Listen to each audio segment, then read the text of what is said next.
시작. 하나님이 세우시는 우리 가정이라는 제목으로 하나님의 말씀을 증거하도록 하겠습니다. 우리 옆 친구와 따뜻하게 이렇게 한번 인사하겠습니다. 너도 나의 영적인 가족이야. 이렇게 한번 인사하겠습니다.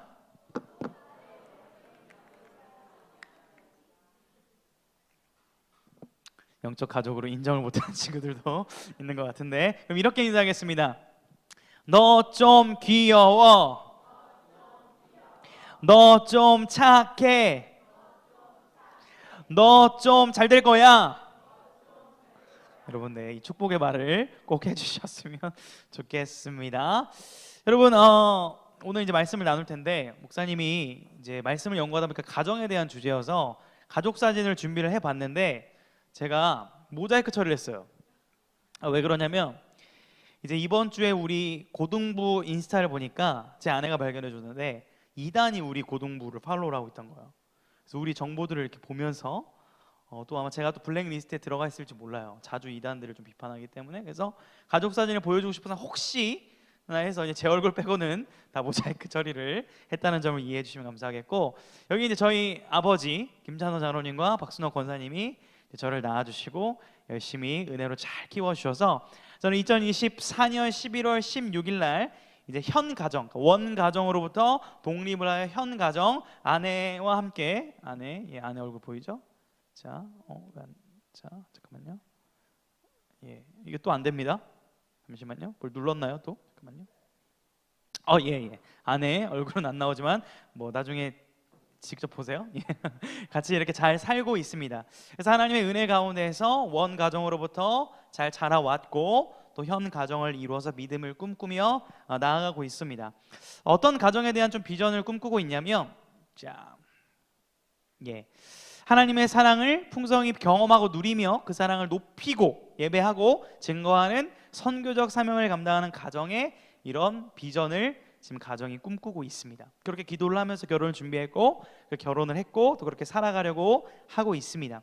왜 이제 목사님이 서론에서 가정 얘기를 하냐면, 여러분들이 인정하고 싶든 인정하지 않든 간에, 그러니까 인정을 안 하든지 상관없이 우리는 어떤 존재냐면, 혹시 이게 안 되나요? 잠깐만요. 이게 되죠? 제가 넘긴 거죠? 거기서 넘긴 거예요? 이게 안 돼요? 잠깐만요. 안 되는 거죠? 그러면 힘드시겠지만 이렇게 하면 자, 우리가 원하든 원치 않든 우리는 누군가의 영향을 받아온 사람이라는 거예요. 혼자 온전히 독립적으로 어떤 모습으로 존재하는 사람은 아무도 없다는 거예요. 그 뿌리가 있고 거슬러 올라가다 보면 그 뿌리가 분명히 있다라는 것입니다. 그런데요, 조금 이제 걱정되는 부분은 뭐냐면, 가정에 대한 얘기를 하면은 불편한 친구들이 있을 수 있습니다. 불편한 친구들. 어떤 친구들이냐면, 가정의 어떤 폭력이나, 좋아요. 이렇게 할까요? 뭐가 편해? 이렇게? 오케이. 이렇게.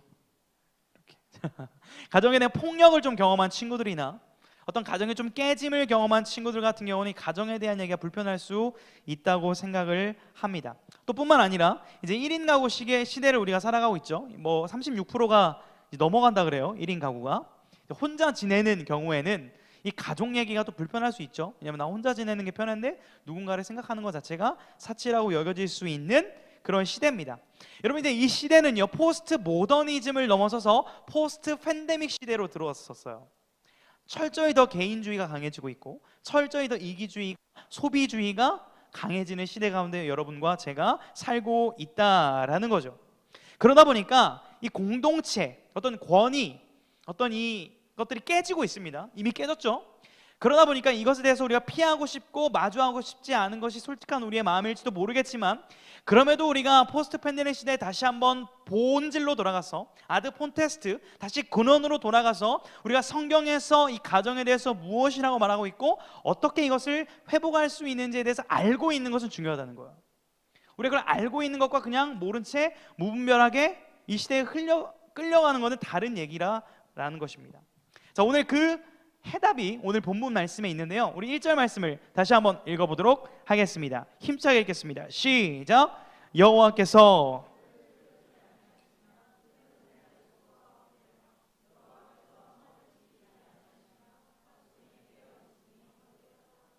자, 표제를 보니까 누구의 시라고 되어 있죠? 솔로몬의 시라고 되어 있고 우리가 1절을 함께 읽었습니다. 자, 1절을 보면요, 이 집을 세우는 것과 성을 지키는 것이 나란하게 병행 배치가 되어서 강조하고 있는 것을 볼 수가 있습니다. 자, 생각해 보면 우리가 결혼을 하고 자녀를 낳아서 집이 형성됩니다. 가문이 형성이 돼요. 그 집들이 모여 있는 곳을 옛날에는 뭐라고 불렀죠? 그 커뮤니티를 마을이라고 불렀습니다. 마을, 사회, 하나의 부족을 형성하며 살아가던 고대 사회였죠. 뭐 우리도 지금 뭐 군, 시, 뭐 도 이렇게 우리가 공동체를 이루고 있잖아요. 결국 집들이 모여서 한 사회를 이루고 있는 것입니다. 그러니까 여기서 말하는 집은 우리의 가정을 말하기도 해요. 좁게는.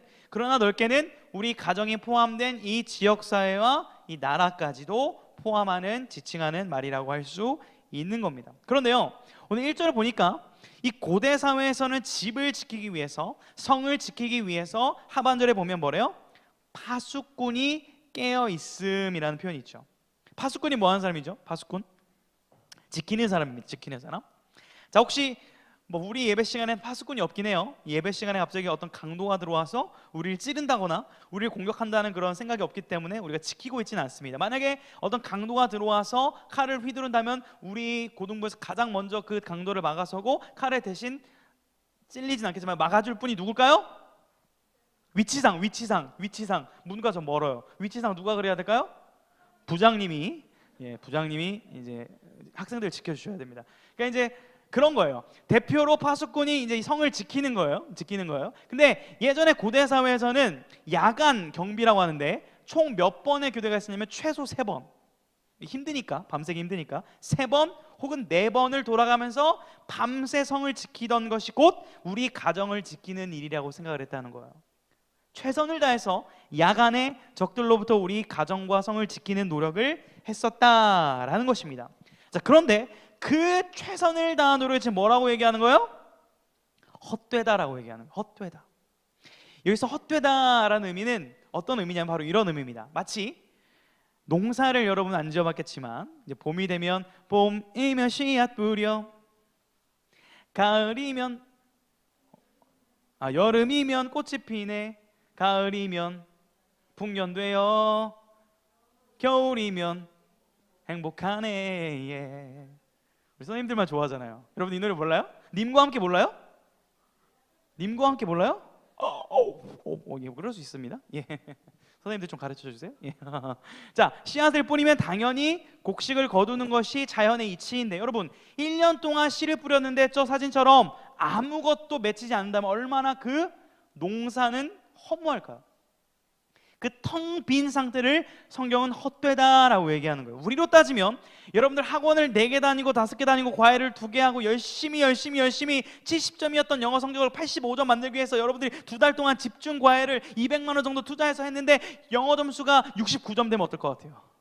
오히려 1점이 떨어지면, 오히려 여러분이 그 점수보다 떨어지면 여러분의 마음은 절망과 아마 허무함으로 가득할 겁니다. 지금 그것을 얘기하고 있는 거예요. 마치 이 장면은, 이 헛되다라는 단어는 창세기 11장 여러분들이 보게 되면 사람들이 하나님과 같이 되려고 바벨탑을 쌓기 시작하는데 하나님이 흩어버리시자 모든 사람들이 허무하게 그 탑으로부터 흩어지게 되는 일이 있습니다. 텅 비게 되는 거예요. 바로 그 의미를 말하는 거예요. 헛되다라는 거예요. 하나님이 도와주시지 않으면 우리의 노력이 헛될 수 있다라고 성경은 얘기를 하고 있는 거예요. 여러분 다시 한번 물어봅니다. 이 시를 지금 지은 사람이 누구라고요? 솔로몬이에요. 솔로몬. 여러분 솔로몬은 제가 설명하지 않아도 아마 잘 알 거라고 생각합니다. 솔로몬의 초반은 어땠어요? 이 사진 유명하죠? 어떤 한 아이를 재판해달라고 할 때 어떻게 하라고 했죠? 아이를 반으로 절러라. 그렇죠? 안 됩니다 라고 하는 여인이 진짜 엄마다라는 그 유명한 판결을 내렸던 아주 지혜로운 왕으로 우리가 잘 알고 있는데, 여러분 조금만 성경을 열왕기상을 이렇게 넘기다 보면요, 한 9장쯤부터 가게 되면 솔로몬의 노년, 그러니까 젊을 때는 굉장히 브라이트했는데 노년이 갈수록 그 총명함이 어두워짐을 볼 수 있어요. 왜 그럴까요? 여자를 좋아해요. 여자를. 결혼을 막 합니다. 아내가 몇 명이었을까요? 솔로몬이? 최소 500명 이상입니다. 아내가 최소. 정확한 수치는 또 이제 다르지만 학자에 따라서. 여러분, 그런데 여자만 좋아하는 게 문제가 아니라 그 여자가 좋아하는 그 우상, 그 섬기는 종교를 받아들이기 시작한 거예요. 그래서 타락하기 시작합니다. 그리고 그 말로가 굉장히 비참해지는데, 솔로몬 시대 다음 자신의 자녀 세대의 이스라엘 어떻게 되냐면 바로 나뉘게 됩니다. 북이스라엘과 남유다로 나라가 반으로 쪼개지는 그러한 비극을 솔로몬의 그 자녀 때에 경험을 하게 된다라는 거예요. 그는 자신의 돈과 명예와 지혜로 자신의 가문을 잘 세우려고 열심히 노력했지만 여호와를 경외하지 않자 그의 나라는 반으로 동강이 나버렸다는 거예요. 바로 시편 127편의 1절을 가장 가슴 깊이 이해하고 노래하는 자가 바로 솔로몬의 삶이라고 할 수 있는 겁니다. 여러분, 이 말씀은 결국 우리의 가정, 내 인생, 내 삶의 문제가 여호와의 주권에 달려있다는 것을 고백하는 그러한 말씀입니다. 자, 그러면 우리 2절을 한번 보도록 하겠습니다. 2절, 자, 우리 같이 한번 읽어보겠습니다. 시작. 너희가 일찍이 일어나고 늦게 누우며 수고의 떡을 먹음이 헛되도다.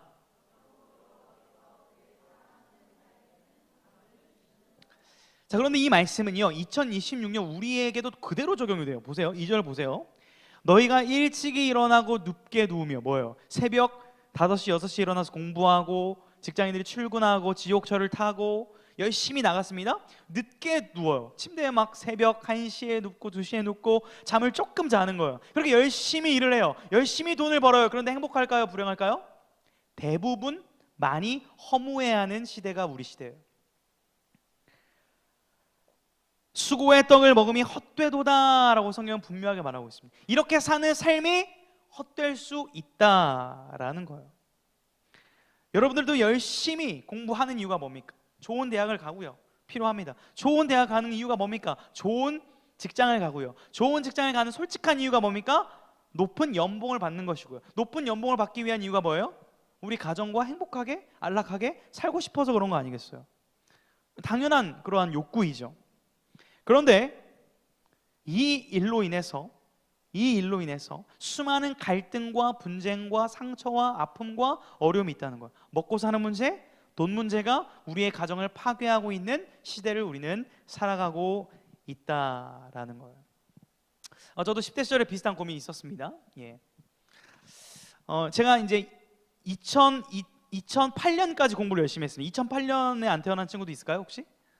네, 제가 2007년에 고1이었습니다. 2007년에 두 부류가 놀라요. 선생님들은 2007년에 고1이었다고 놀라고, 여러분들이 2007년에 고1이셨다고 이렇게 놀라는 것 같은데, 2008년까지 제가 이제 반에서 2등, 3등, 4등, 5등까지 유지하다가 점점 이제 등수가 떨어지는 그 타이밍에 인생의 고난을 겪게 되고 예수님을 깊이 만납니다.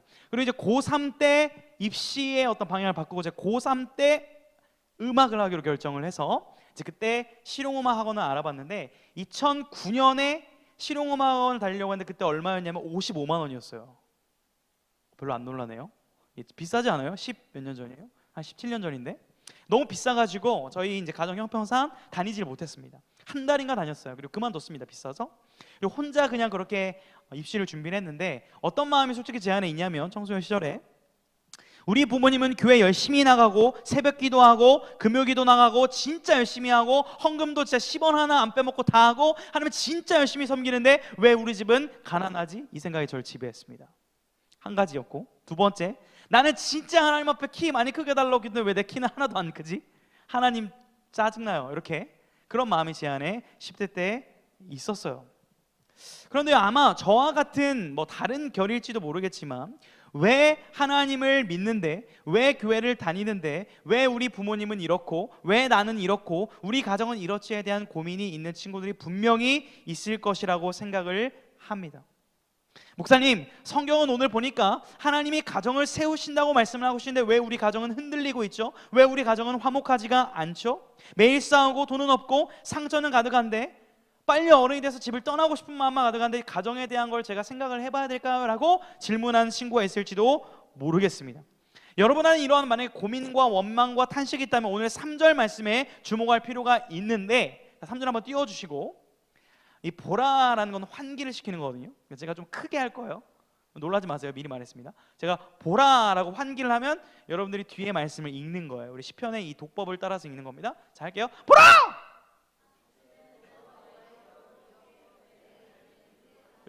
좀 감격 가운데 읽어요. 자, 보라! 한 번 더 읽으세요. 예, 시편의 기자는 이런 건데 저는 이제 감정이 100% 이입은 안 되지만 이런 느낌이에요. 보세요. 여러분 그런 고민이 있는 친구 보세요. 말씀을 보세요. 저를 보세요. 하나님 보세요. 라고 얘기하는 거예요. 그러면서 이렇게 설명합니다. 자식들은 여호와의 기업이다 라고 표현을 하는 거예요.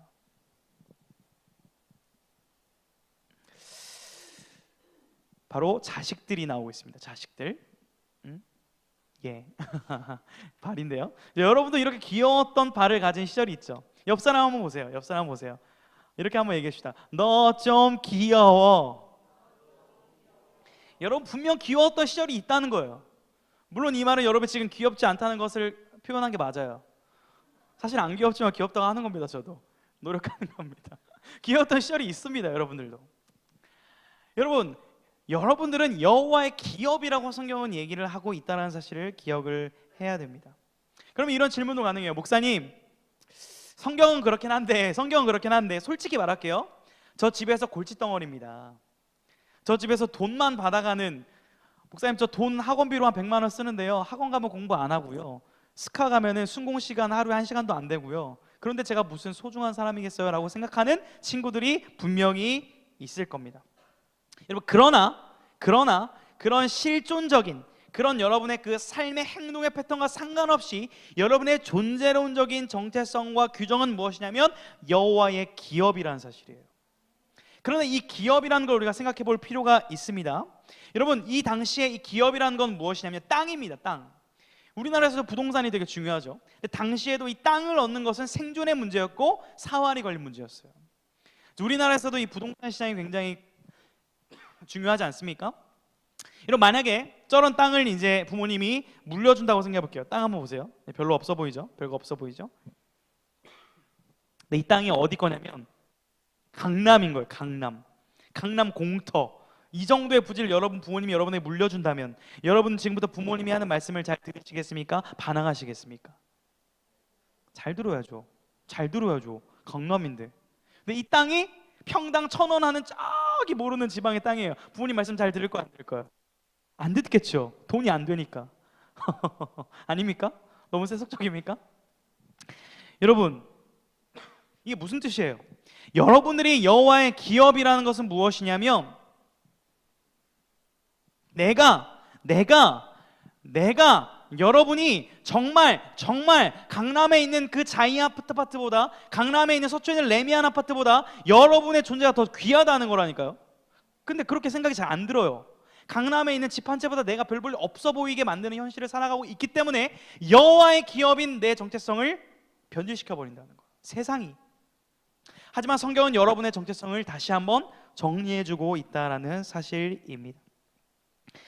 여러분, 혹시 이렇게 말을 해도 아직까지 내 마음 가운데 혹시 가정에 의해서 좀 상처를 받거나 좀 아픔이 있는 친구들이 있을 수도 있다라고 생각을 합니다. 그렇다면 오늘 말씀에서 계속해서 우리가 주목해서 봐야 되는데요, 우리 4절 5절 말씀을 한번 같이 읽어보도록 하겠습니다. 우리 4절만 한번 읽어볼게요. 시작. 젊은 자의 자식은 장사의 수중에 있는 화살 같으니. 자, 장사의 수중의 화살, 말이 좀 어렵죠? 쉽게 풀어볼게요. 용사, 군인, 대장 품에 있는 화살이라는 말입니다. 여러분, 정말 명사라고 하죠. 명사, 활을 잘 쏘는. 우리나라 양궁을 굉장히 잘하는데 목사님도 개인적으로 이 던지기를 잘합니다. 만약에 저에게 이거를 던질 수 있는 기회가 주어져서 제가 졸고 있는 친구에게 던지라고 한다면 저는 그 친구의 정수리에 정확히 던질 수 있어요.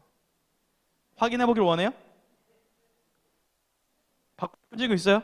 목사님이 멀던 물병 뚜껑? 원하는 사람 손 들어보세요. 은상이? 원치 않는데요. 준기? 원한대요. 던져볼게요. 떨리네요. 자, 저는 거짓말쟁이로 판명이 났습니다. 죄송합니다. 그러니까 저는 허접이에요. 사실은 이제 명사는 아닌데 여러분 좀 푸념피하네요. 명사들은 쏘면 정확하게 거기에 맞추게 되어 있습니다. 자, 화살 자체도 중요하지만 누가 그 화살을 쏘느냐가 더 중요한 거다는 거예요. 만약에 정말 전문가가 저 물뚜껑을 던졌다면 아마 중기한테 갔을 텐데 제가 던져서 안 갔던 걸 여러분은 시청각 자료를 봤습니다.